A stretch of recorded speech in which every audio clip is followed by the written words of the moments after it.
Given the rate of technological change, there is no question in my mind that soon we will all be working with VR headsets at some point in the near future.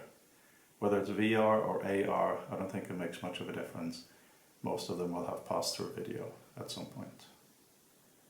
Considering the immense opportunity of working in an environment where everything we see can be created to help us deal with our knowledge, this is unprecedented in the history of our species. Therefore, we need to work very hard to try to find out what this can be. There are many people and organizations looking at the dangers of VR, and I completely accept that there are dangers, but what we're trying to do here is only look at the potential fantastic opportunities that we have if we do everything right. One thing that is for sure though, is that we should not just rely on the hardware manufacturers and other big companies to do this for us. Their money is in the social experiences and the gaming. They are not focused on knowledge work, and very few companies, if any, are focused on working with text, and especially text in a VR, AR environment. If we look at the history of personal computing, there was amazing opportunities and explorations in the 60s and 70s.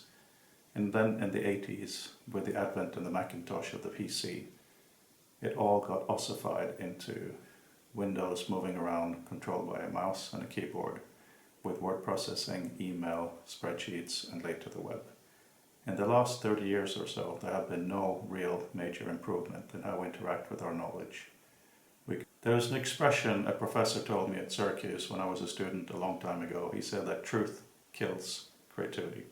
What he meant by this is that once we think of something as being a specific way, we can't be creative to make something else. Fortunately, I do not remember his name. I would like to honor him. This is a profound insight.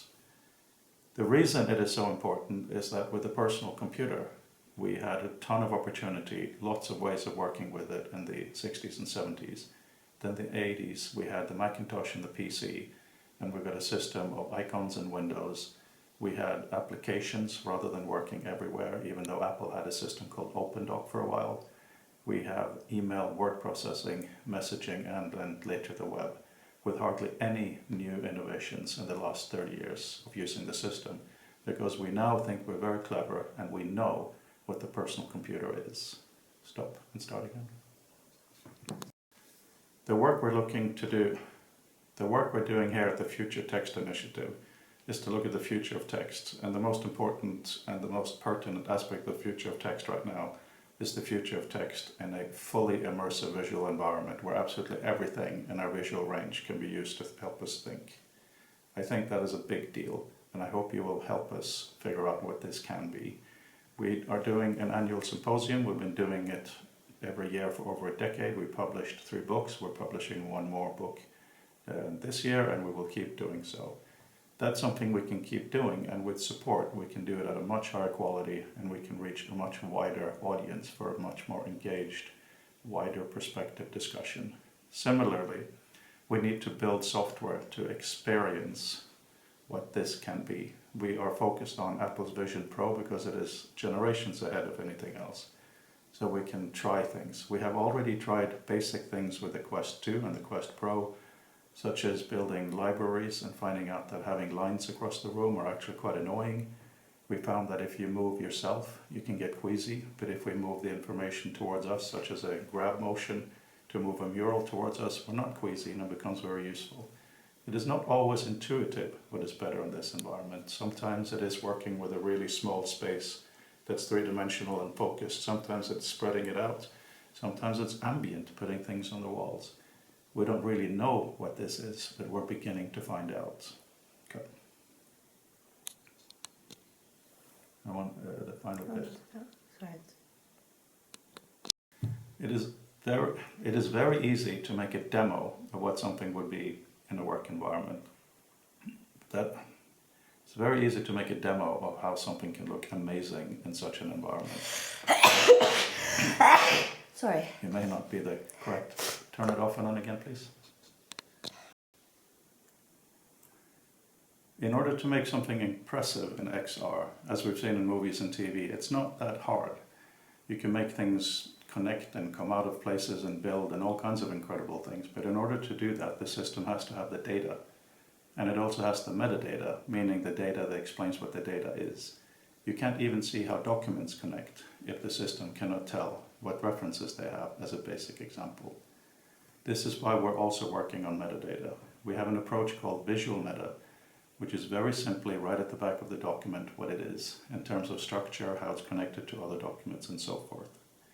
We're adding to this a way that when you go into VR and you take your document and you put pictures on a wall, graphs, and you do all these interactions, it saves a new appendix with the spatial information, so you can work on your traditional laptop, do things, go back to a VR environment, and everything comes back out.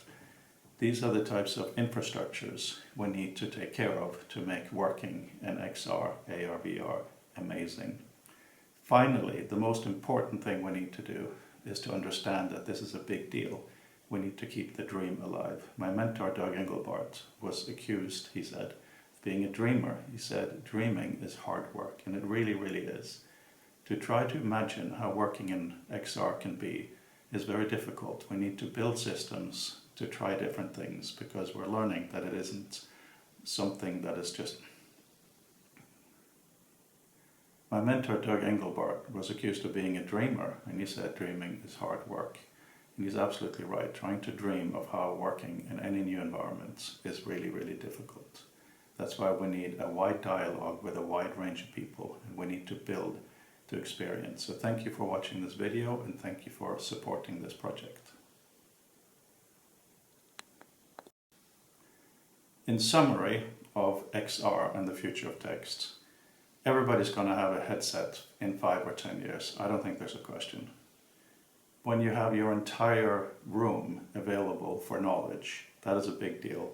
We cannot afford to screw that up. We cannot have just big corporations deciding, should we interact like this or that or whatever? What should be allowed to be on the wall? What should be allowed to be in our hands? That is something we need to do as a community, to find out what makes sense, and even what a wall means. Is it a rectangle or is it a semantic object? There are many more questions like this, and that is why we are convening the Future of Text for XR to together figure out what is the ideal situation to work towards, because it's easy to complain about issues. It's much harder to figure out what we really, really want. Thank you.